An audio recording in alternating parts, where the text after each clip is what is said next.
Let me give you an example. Let's say you come up with a wacky idea, like you want to do income redistribution with an inflationary currency. So Bitcoin is gold bugs and bias towards early adopters. Let's say you want to take the opposite approach. You want to create an inflationary currency, and you want to have every 10 minutes, every round, you want to do income redistribution from the addresses with the most money to the addresses with the least money. Some weird political approach, okay? I'm not commenting on the politics, I'm just saying. You've got a different perspective on algorithmic politics, which is what this is, and you want to bootstrap that. Right now, if you try to do that with an alt chain, the problem is that in order to recruit miners, those miners have to agree with your algorithmic politics.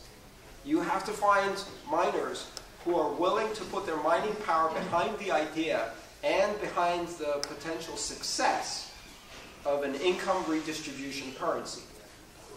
If you put it on Ethereum, or if you put it on Counterparty, you don't need to do that, because they're mining for everyone on Ethereum, not for your political perspective.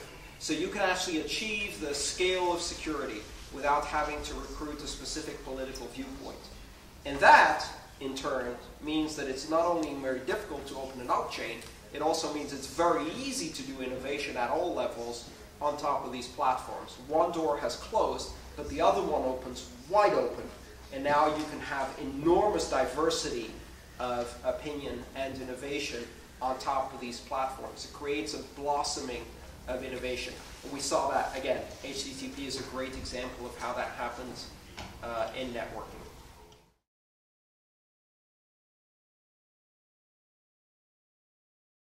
Yes, absolutely. There are quite a few, actually. Freicoin, spelled the German way, F-R-E-I-C-O-I-N, is a demurrage coin, which means it has a negative interest rate that encourages spending and consumption instead of saving and hoarding.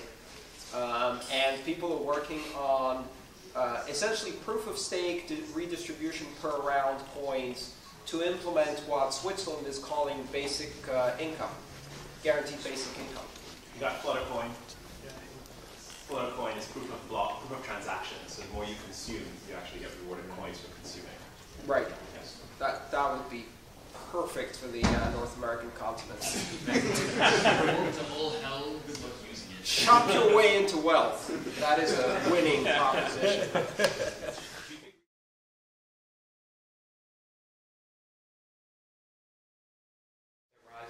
Oh yeah, without a doubt, we're going to see a lot of different chains reach the level of maturity where, and it's not about the mining function per se. What it is about when you start taking the core protocol interfaces and the semantics of the protocol, the interpretation and implementation of that protocol, the little quirks. Bitcoin, like any protocol, is full of little quirks. It's not, the rules are this big, and then the list of exceptions is this big, right? If you try to implement a full node Bitcoin at the moment, you have to implement every bug and every quirk all the way back to the first version of Bitcoin. And trust me, there's a lot of bugs and quirks in there. It's very difficult to do.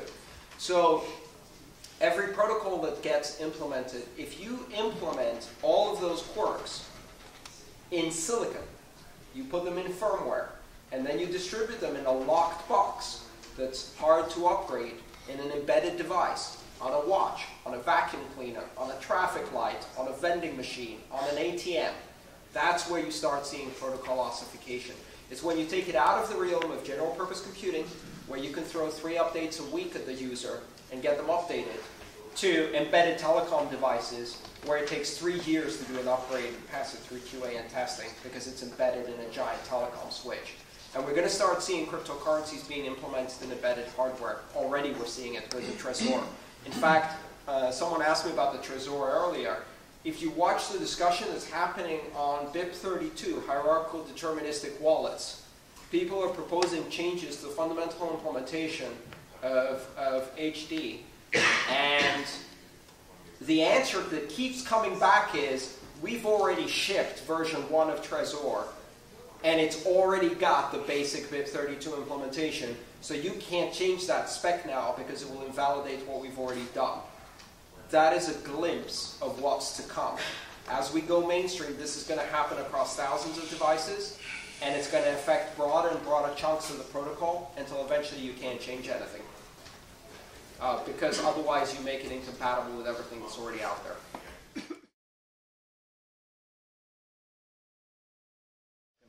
So sidechains are very interesting because they allow you to essentially create horizontal links between different chains. Today, chains are linked very elastically through external functions. Essentially, take cryptsy. Everybody here familiar with cryptsy? Right? Cryptsy is an exchange where you can trade various altcoins with each other. And there's other, Vicurix and others. I don't know if Vicurix is still around. I think they crashed.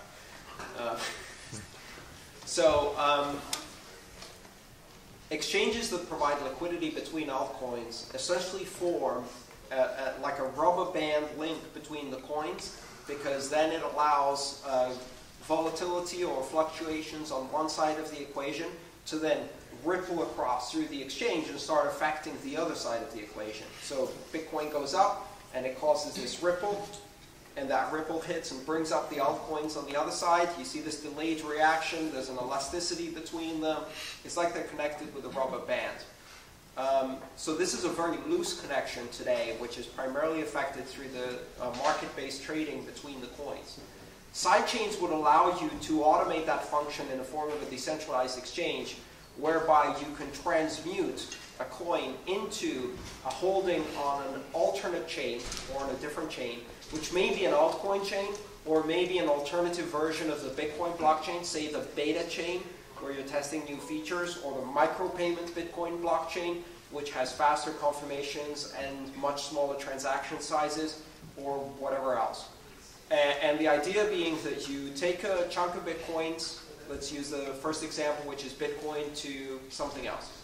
You take a chunk of Bitcoins and you encumber them in such a way that you could resurrect them as a different coin at a specific exchange rate on another chain. You do whatever you want to do with some transactions. Then you provide some proof of work that they existed in that alt chain and are encumbered there, and transfer them back. The process of transferring from one chain to another is called a one-way peg. And it was first described by Adam Back, who's one of the most famous cryptographers. He's the guy who invented Hashcash, which is the basis for proof of work. Greg Maxwell, who's another brilliant cryptographer in this space, one of the core developers, invented a way to do a two-way peg, which allowed you then to bring coins back without destroying them. So the idea of sidechains, which is being experimented on right now, is to create bidirectional links between chains that allow you to move value from one to another. Is the promise there that you can build features on these side chains that you wouldn't in an ossified Bitcoin future that you're describing? That opens up a lot of possibilities. It opens up the possibility of decentralized exchanges between alternative currencies. It allows you to convert things that are proof of work into things that are proof of stake, into things that are proof of resource, for example, with MaidSafe or something like that. It also allows you to have a main master production chain followed by a beta chain, a feature testing chain, a development chain, a micropayments chain, various variations of the same currency, and move value between them. And then, of course, you're not going to be doing this in your wallet manually. The idea is that if this is properly implemented as a protocol, your wallet would handle this as an abstraction, right? So if you needed to do a micropayment, it would recognize that, encumber your Bitcoins in the primary chain, move them to a different chain, implement the transaction there, and then move back. So you might see that kind of evolution in an abstraction. In fact, I expect we're going to see more and more abstraction in the wallet side to handle multiple alternative currencies, contracts, side chains, tree chains, and all of the other functionality in such a way that you don't know that you're doing that. You just see this as a special purpose transaction, and because it has certain characteristics, if you try to tip, it converts your Bitcoin into Dogecoin and sends Doge. If you want to pay the national debt, you stay in Bitcoin. If you want to, implement a legal contract, it converts it to Ether to pay for the contract in Ethereum. So you may see a much more flexible world. The way I look at it is the same as email, instant messaging, video call, voice call. Originally, those were very distinct networks with very distinct clients. And now you see unified interfaces, Facebook, Skype, and many others that are basically allowing you to quickly switch from communication modality to communication modality depending on the use you're trying to achieve. And so I expect you'll see that in wallets too.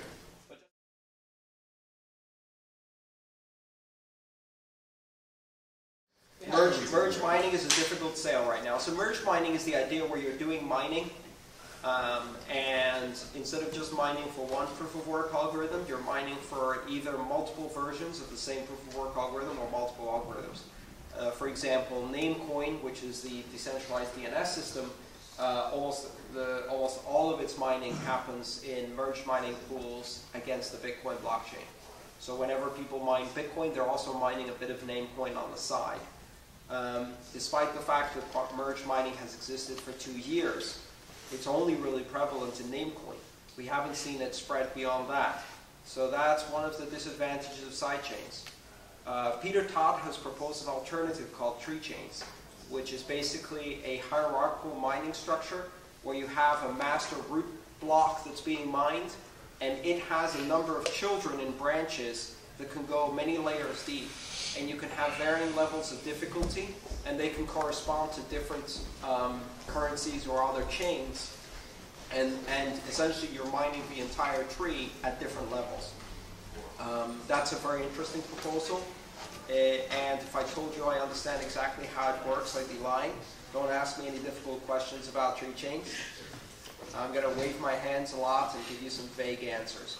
But it's very interesting, and it's one of the side chains, tree chains, all of these really demonstrate that the core concept of the consensus proof of work algorithm is still in its infancy. This is a brand new science for distributed computing. It's in its infancy. It's opened the door for an enormous amount of variation. We've barely scratched the surface on what you can do with it. There's a lot of very smart people figuring out ways to do more interesting things, which is really ironic because as people are trying to essentially deny Bitcoin and they're saying it's a Ponzi scheme or they see it as a currency, everyone in this room understands that Bitcoin is not a currency. It's a value transfer network with a decentralized consensus mechanism.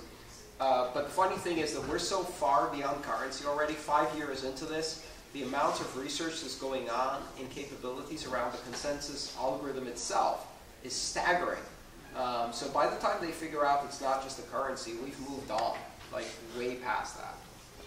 All right, let's, yes. So how does a consensus protocol like Ripple fit into the scheme that you're describing? Ripple is interesting because it provides a distributed IOU settlement mechanism, or a distributed debt settlement mechanism, a debt issuance mechanism that would allow for the liquid transfer of debt instruments between different types of asset classes. Like, here's some silver, give me some Bitcoin in return, here's some gold, here's some dollars. You could do some interesting things with it. I think Ripple is a great idea, implemented through a somewhat limited implementation of technology that was open source too late, and through a absolutely terrible set of organizational structures and corporate decision making that doomed that to failure. I'd love to see someone fork it and build something useful out of it. I would expect that most likely what we're going to see is Ripple re-implemented as 15 lines of Ethereum code, and we'll just move on past that. You can implement most of what Ripple does in Ethereum, and it's actually a much better conceived design. But the fundamental flaws with Ripple are not technical. They're not, the innovation is great, the idea is great, the idea of a decentralized debt settlement system is great, but the organization that built it and the corporate structure they chose and the way they pre-mined it is fundamentally flawed.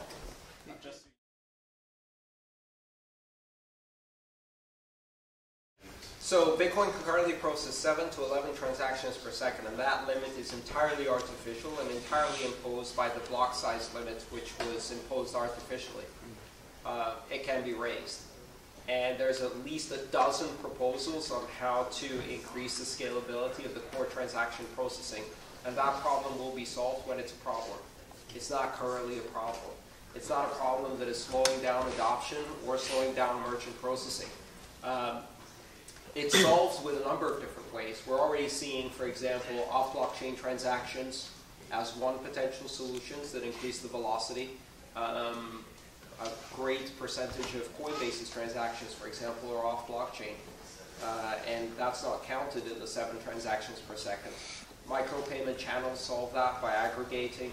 We're going to see pruning of the transaction tree to solve that. I look at problems like that, optimization problems, as problems that we need to consider much further down in the maturity and adoption curve of the technology. Essentially, if you look at adoption curves of technology, you start with experimentation. When the technology starts expanding, then you have a period of massive fragmentation where everybody runs off in different directions to implement their own thing. We're going through that at the moment with Bitcoin. Then you have a period of standardization where you start really creating some common standards based on the experience from the previous cycle. And you standardize on some common practices. And then finally you get to optimization where you start solving performance and scaling problems. We're not there yet. We're still in the experimentation phase. And to try to solve optimization problems in the experimentation phase is a waste of time because you haven't standardized most of the things yet. And it's not necessary. I look at these discussions in terms of Bitcoin will never scale past 7 transactions per second. I've heard those discussions at least 100 times on the internet. I can show you a series of articles in the IEEE and the ACM and the Wired magazine and a whole bunch of other publications that are respected in the internet domain that said Ethernet can never scale above 1 megabit. There are fundamental physical constraints, which means Ethernet will never scale above 10 megabits. There are fundamental physical reasons why Ethernet will never scale above 100 megabits, 1 gigabit, 10 gigabits. Every single year there's an article about that.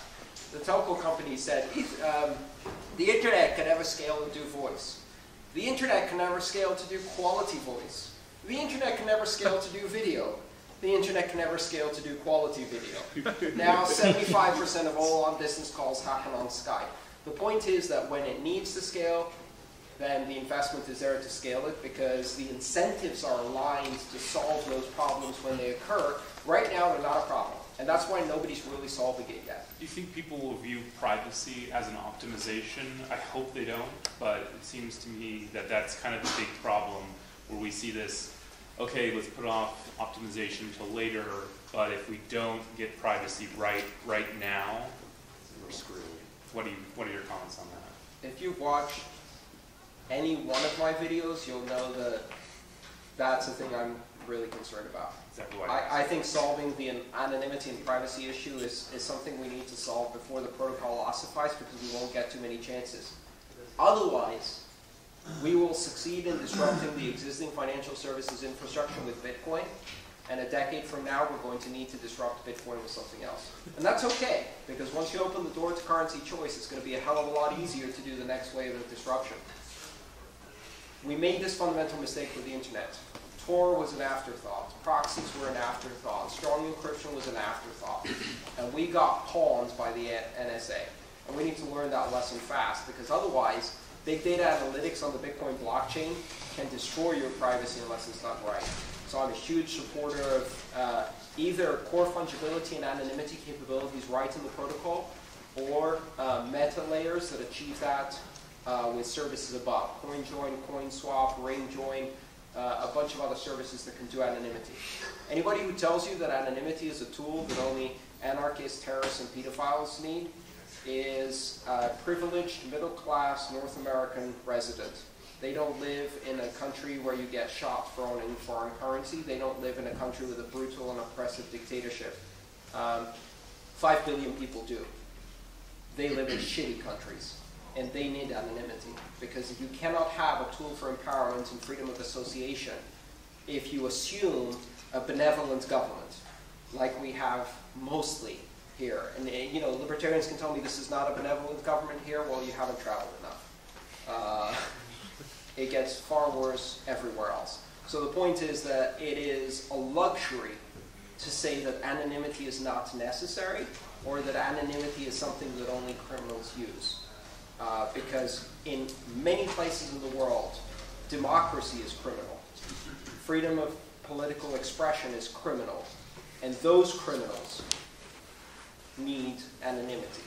So for those reasons, I'm a very strong proponent of building Bitcoin with the anonymity features that are needed for the most oppressive places in the world, not the most comfortable democracies in the world. And that also protects us against the eventuality that ours doesn't go so well. I'm not too comfortable with the state of democracy in this country either. So that's my opinion on anonymity.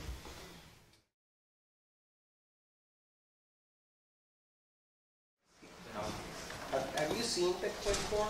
Have you looked at the code? It's a mess. So Bitcoin Core is a hairball.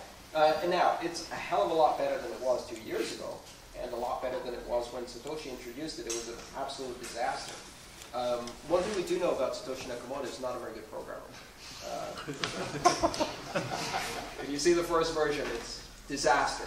So, but the point is that I think the core software is getting more modular, and the code is getting better instrumented, and it has better test coverage than ever before, and big chunks of it have been refactored very effectively. We're seeing such improvements in Bitcoin J. We're seeing LibBitcoin, which provides an alternative, and that's much more modular, but that's also being heavily refactored and cleaned up as we speak. So, you know, these are the first implementations of an experiment, so they're getting better over time. I would like to see more full node implementations that are alternative. If you look at the network at the moment, 98% of all of the nodes are running the core Satoshi client 086. And the rest is a statistical anomaly in that. That is a dangerous monoculture, because that means that a single bug can rip through the entire infrastructure and bring problems. So I would like to see more diversity of implementations along a core standard protocol, but it's difficult to do. Yeah, it would be great. If you want to contribute to the core development team, they do not need more features. They need more test coverage. They need more refactoring. They need more pull requests. They need more bug fixes. And they need more testers. So test it on a bunch of different systems. They're not testing it at the moment. And do that consistently, and you can really make an impact on the core development team. I noticed also, I think Amir said that there are some places where there was like copy and pasted code, and it could be simplified in some ways. Oh, I mean, you know, this is a massive software project. It's a massive software project with you know, tens of thousands of lines of code.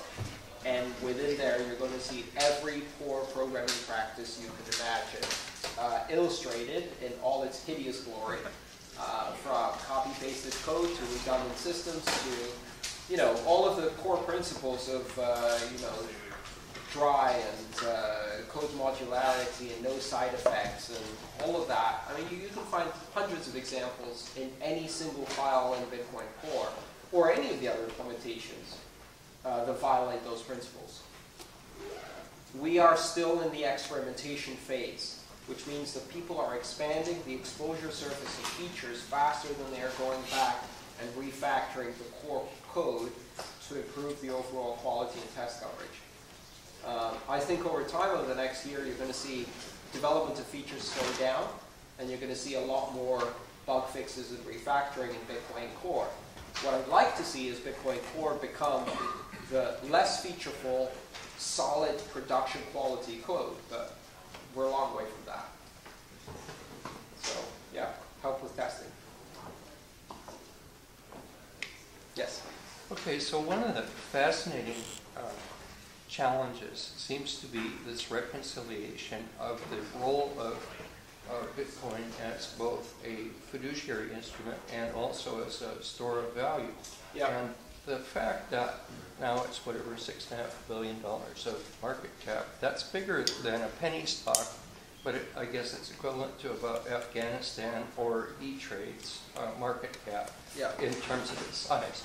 So with all of the rice bowls potentially broken from all of these financial service industries or even countries or other people that have vested interests in the way it is, it seems like it's ripe for all kinds of mischief or intentional market manipulation that would be a deterrent to its adoption, both for the fiduciary transactions and also for its store of value. And I just wondered what you see as a way of seeing that process through, either through... Get more people to use it, the bigger it gets, the harder it is to break it. I mean, that's the simple truth. So I want to focus on technical questions for the most part, and I know we've sidetracked a tiny bit into the political. Well, I thought that was sort of an extension to the proliferation of alternative things like contracts, which seems like that's an integral part of the underlying. Yeah, I mean, this is still a technology in its infancy, and as a financial services instrument, it's even more in its infancy. All that Bitcoin has achieved so far is that it's proven that you can do this at a massive scale. Massive in terms of it's never been done at this scale as a peer-to-peer mechanism ever before. That idea is infectious. Once you realize that that is possible, people will create thousands of iterations of that idea, no matter how many times it fails and no matter how many times it collapses. So far, it hasn't collapsed. I'm hoping it won't. Sometimes the best technology doesn't win. The first one to achieve scale and be good enough wins. Bitcoin is not the best implementation possible. It's not the best conceived. We've already designed better systems, but Bitcoin may be the one that got good enough, fast enough, and ends up having a very serious global impact, or it might not. I'm less interested in Bitcoin, the currency, as I am in the peer-to-peer consensus mechanism underlying it, which has a design pattern, will get respawned again and again and again, even if Bitcoin collapses. And that's why I try to discourage people from looking at Bitcoin as a currency or as a financial instrument or as a stock, to discourage people from using it for trading, and to use it instead as a means of exchange, as perhaps a diversification strategy if you want to do it, but on a very small basis. And instead invest in the most important thing you can invest in this space. And that's not Doge, so that you're worried. That's skills. No, I've spent the last 2.5 years working in this space, and I don't do it for the money, and I don't have a lot of Bitcoins. I'm certainly not a Bitcoin millionaire, as some people think. I'm flat broke, but I've invested in skills. And that's something that I know that if Bitcoin crashes tomorrow, my ability to understand and innovate in cryptographic currencies and distributed consensus systems survives that, and is a marketable skill that I can use again and again in different scenarios. Because the next thing that comes up is also going to use that design pattern. That design pattern is unstoppable.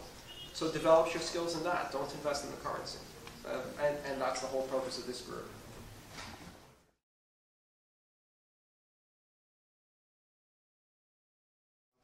No, there are already thousands of people working on that, on stress testing the Bitcoin network. They're called hackers. They're trying to steal the money. They're trying to deny service. They're trying to crash the system. They're trying to discredit the network. Some of them work for governments. Some of them work for large corporations. Some of them work for some of the big banks. And they're trying to fuck with Bitcoin. And there's enough of them out there on a daily basis trying to fuck with Bitcoin. Pardon my language. There's plenty of stress testing going on. Transaction malleability was a perfect example of that. It was something that came up as an excuse by Mark Karpeles to justify his own failures. And then within a week, it was a bot that was hitting the network pretty hard because someone decided to implement it to see who else was affected. But here's the thing. 2 weeks later, transaction malleability bots didn't go away, but the problem stopped affecting the network. And the reason for that is because everybody fixed whatever problems they had. And so the problem went away without the source of the problem going away. The transaction malleability bot was still out there doing its thing, but it was no longer affecting the network. This is the essence of an anti-fragile ecosystem or an anti-fragile system, which is that, like a human immune system or an evolutionary mechanism, if you expose it to irritants, if you expose it to disease, if you expose it to stress, the system, because it is dynamic and because it consists of massively decentralized components that are individually managed and run, adapts to that stress. So people make small incremental changes on their own nodes, and they make them resilient to the latest attack. And gradually, the system builds immunity across a broad spectrum of attack scenarios and becomes less and less fragile, more and more robust. In the early days of the internet, 5 guys with 5 routers could take down Yahoo for a day. Now, 50 million botnets with, that are able to generate 6 gigabits of traffic per second sustained for 24 hours can't even touch any of the big service providers or any of the big services. They can still touch some of the Bitcoin things, as we saw recently. Blockchain took a nasty beating with some denial of service recently. They were asking us for 6 Bitcoin in order to stop attacking us, 6 Bitcoin a month to stop denying us service. And so we didn't pay that, obviously. But then we become more resilient. So the Bitcoin system itself becomes more resilient over time. If you want to do stress testing, quite honestly, if you want to do stress testing, do it on testnet, where you have the exact same code and you can replicate the same behavior in a smaller set of nodes that are not production capable. And then take your findings and produce unit tests and increase the test coverage of Bitcoin Core. And that would be a very valuable service for the core developers. Find edge cases and create tests that trigger those edge cases so that you can do regression testing against every version of Bitcoin Core. That would be a very valuable service, but please do it on testnet. And let people know what you're doing first so that they don't think it's a massive attack from the outside. You can post on the development mailing list and follow. And if you think there's a particular edge case that's a risk, test it on your own client. Test it on a couple of different versions of Bitcoin Core. If you think it's a widespread problem, announce that you're going to do a test on testnet. Do a test on testnet, find a solution to the problem, and post a patch and the unit test to fix it. That's a valuable service. And if you don't find it, some hacker out there will. And don't worry, they're on the job. They're working hard.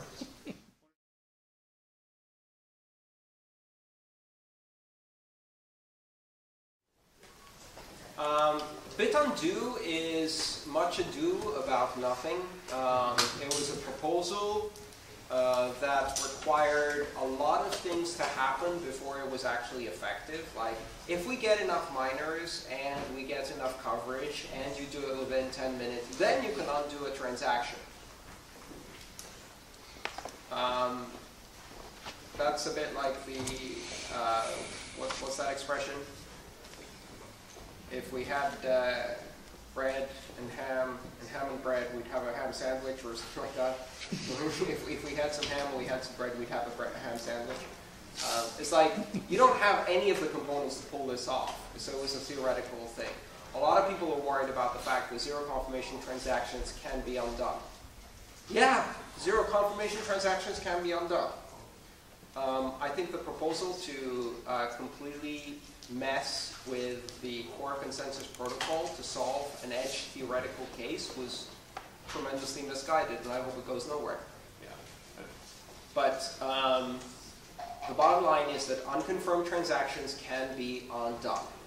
And the answer to that is, for the vast majority of merchants, for small value items, this does not matter. On the Visa network, if you do not get a customer signature, that sale can be charged back very easily, right? And they will process that chargeback, which means that every time you buy something from Starbucks and you don't sign that credit card slip because they don't require a credit signature. Actually, that's not true. Signatures are no longer required for purchases up to $200 on the Visa network. All right, but Required, or can they be charged back? Yeah, but why did that happen? Because fraud has kept low, although transaction volume has gone up on these networks. So the reason that happened is because merchants started doing it regardless, and they did it because they considered the risk of chargebacks versus the volume of business an acceptable risk for small value transactions. Because if they can make it faster to process your coffee payment, they're going to sell more coffees. And if someone charges back 1 out of 10 coffees, they made up on it by selling 12 coffees instead of 10. Boom, done. This is what's going to happen on the Bitcoin network. You've got to understand the confirmation, there is no such thing as a confirmed transaction. It's just a matter of probabilities. 1 confirmation, 2 confirmations, 3 confirmations, 298,000 confirmations on the Genesis block. I can tell you that the Genesis block can't be undone. And I can tell you that probably the next 280,000 blocks can't be undone. And so the probability decreases as you go through time. So the question is, what can you sell with an acceptable level of risk that is commensurate to the business value of increasing the volumes of sales through an easy transaction if you don't have settlement in 10 minutes? Can you sell a cup of coffee? Something you hand someone and they can walk out of the store and then double spend it? That's a risk worth taking. I can walk into the restaurant next door, sit down, have a meal. And as soon as I'm finished eating, get up and run away. And this happens every day in restaurants all around the world. And yet, they don't bring you the check the moment you sit down and ask you to pay in advance. They take that risk as an acceptable part of the risk. For most of the items that you're going to sell for high value, most businesses can't achieve delivery in 10 minutes, even if they wanted to. So the good news is that the items that cost more generally take longer to actually hand to the customer. And so by that time, you can build the necessary number of confirmations. What I expect to see is, first of all, people will take that as an acceptable risk. And secondly, organizations that do merchant processing are going to offer a basic level of insurance where they will insure against that risk and take that risk on in order to erase it for the customers. I don't know if you guys are thinking about it at BitPay, but if zero confirmation double spends become a problem, then that's going to be addressed through an insurance management policy. It's an acceptable risk. So do you think that the subsequent, I want to say freak out, but just pretty extensive discussion on the mailing list was just more a philosophical discussion regarding the Coinbase issues that Mike brought up, or? I sure as hell hope it was a philosophical discussion, because if that's pushed through consensus, we've got a problem and we need to build a new currency. If you violate the basic consensus voting mechanism and you say that blocks that have been mined can be unmined, and Coinbase rewards that have been earned can be unearned, you've broken the basic covenant with the miners and you create massive problems. Because what it does is it opens the possibility for someone manipulating this extra voting system in ways that are unanticipated and are not aligned with the core incentives. The simplicity of the core consensus protocol is why it works. It's dangerous to mess with that. And most likely, I think if you took a consensus mechanism like that to the miners, you'd have to put it to a vote, and I would guess they'd vote no. Because the risk it introduces. Miners are getting more and more conservative in what they'll accept over time. And as I said, I expect it's going to be harder to make meaningful changes to the protocol rather than hijacked changes like this. All right.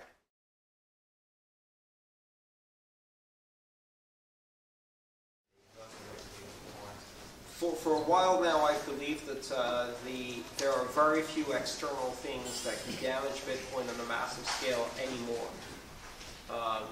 I think that most of the big bugs have been worked out. The most dangerous type of bug right now is some kind of vulnerability in the core elliptic curve signing mechanism, or in the key generation mechanism that leaks keys over a long period of time without being detected. So you need a bug that has an impact on the core trust mechanism of Bitcoin, which is the signing mechanism. That bug needs to have a widespread impact. It has to not be noticed for a long time or be difficult to fix. And it has to reveal a large percentage of the keys. If you had the combination of those 5 things, then that would fundamentally undermine the trust in ownership of transactions in the signing mechanism which would destroy the value of the system. I don't think there is such a bug, because the fundamental algorithms are relatively simple, the signing protocols are pretty well understood, the key generation mechanisms have improved over time. I'm not worried that there's a widespread vulnerability in the elliptic curve mechanism. I think that's one of the only existential threats that Bitcoin can face, but who knows? Other than people losing their control over their private keys, pretty much every other scenario I can think of where you have a fundamental bug in Bitcoin can, at worst, stop the processing of transactions for a period of time, or cause us to need to roll back a bunch of transactions over a short period of time in order to fix a fundamental bug. For example, a long fork of more than a few blocks causing divergence of consensus, a fundamental flaw in the protocol that causes the network to shut down for a while. What that would do is it would trap the existing Bitcoin value in the hands of the people who control it, and that's a survivable problem. Because then we roll back to where we were before, fix the problem, reboot the network, and the owners of Bitcoin are still the same owners of Bitcoin, the fundamental trust mechanism. That's a survivable problem. You have to violate the fundamental ownership system in order to have a non-survivable vulnerability in Bitcoin. And so far as I can tell, there aren't too many scenarios I can imagine that do that, and none of them are realistic. So I may be overly optimistic, but I think after 5 years of everybody in the world trying to break this because there's a $10 billion bounty behind breaking it, or as much of that as you can actually realize before it crashes, that's a pretty big hacker bounty. And so far, there have been some pretty nasty bugs, and Bitcoin has survived them. Every time it survives, it gets stronger. Every time it's tested, it gets more resilient. I don't think there are any factors that can ruin it now, other than poor choices made by developers that are then accepted by miners. And again, that's getting harder and harder to do. Last question, or do you win?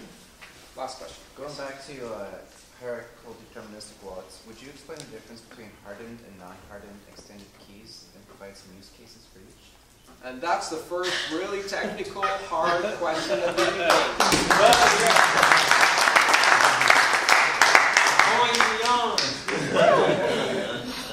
Can you repeat the question? So in hierarchical deterministic wallets, explain the difference between hardened and non-hardened branches, perhaps we should call them, or derivative keys within a branch of the hierarchical deterministic wallet, and use cases for them.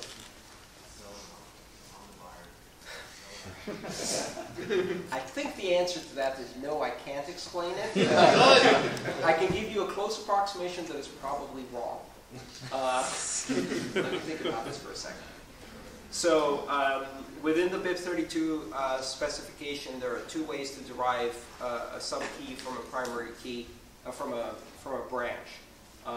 One has a notation which has a little prime tick on it, right?